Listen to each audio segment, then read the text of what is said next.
Hi, I'm Farah Wazer and this is Bizworld. Bank Negara Malaysia BNM said the ringgit is undervalued after it slid to a 26-year low. Its Governor Dato' Abdul Rashid Ghaffur said the ringgit ought to be traded higher given the country's positive economic fundamentals and prospects. Negara, we are committed this and we are stepping up our engagement with the KLCs, with the corporates and also with the investors in terms of encourage marginal stability in the market.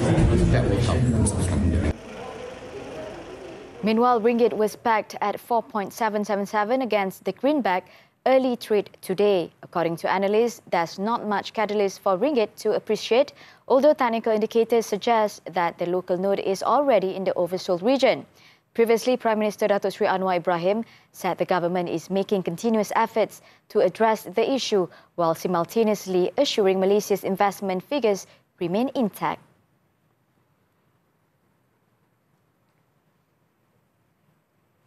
Meanwhile, Malaysian businesses are paying a high price for the weak ringgit, which is making importing material and servicing foreign debt costlier. According to S&P Global Ratings, industries from airlines to raw material intensive sectors are particularly at risk. The SME Association of Malaysia said its members have already been feeling the impact as the ringgit has been falling, especially those in the services sector that import materials and products. The weak ringgit could also add strain to Malaysia Airlines, which is still recovering from restructuring its debt in 2021, as well as budget carrier AirAsia. The firm said airlines have expenses, including fuel and leases, in dollars and revenue in ringgit. However, some companies, such as Petronas, are in a position to benefit from the plunge in the ringgit.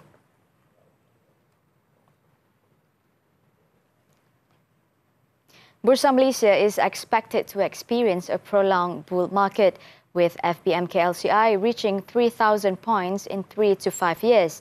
Capital Dynamics Asset Management MD Tan Teng Bu said this will be geared by strong electric and electronic sector, stable political stability and good economic performance.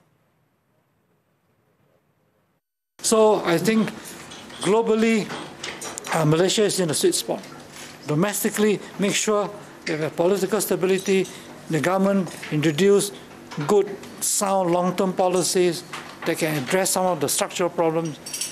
Why not? Why not? We used to have a bull market from 74 to 81 for about 7 years. Why can't we have that again? He also expects China to have a strong growth this year, and that will benefit Malaysia and its trading partners. Meanwhile, ringgit is expected to range between 4.2 and 4.4 against the greenback this year. This in view of the rate cut by the US Federal Reserve and the anticipation for the US economy to be in recession this year.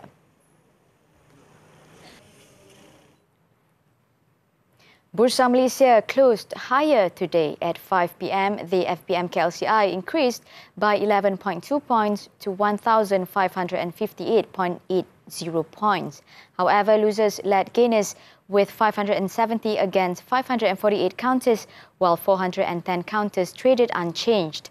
According to Bank Muamalat, a slew of corporate results announced this week may have led buying interest from investors. Malaysia has demonstrated its successful approach to building a 5G network by emerging at the top spot globally in the 5G consistency score. According to global leader in mobile and broadband network intelligence, Ookla, building a network for consistent performance presents a different challenge compared to aiming for a specific speed, and Malaysia has shown consistency. It also said that achieving a consistent network over a large area, especially in Malaysia, with its dense urban areas and complex building structures, is very challenging. However, the approach taken by Malaysia in building the network with Digital National Berhad was unique, with the support of the regulatory environment, the ministry and operators. In the 5G consistency score, Malaysia scored 97.27%, followed by North Macedonia at 94.06% and United Arab Emirates at 93.88%. And that's all the time we have for Bizworld. I'm Farah Nabilah Wazer. Keep tuning in to TV3.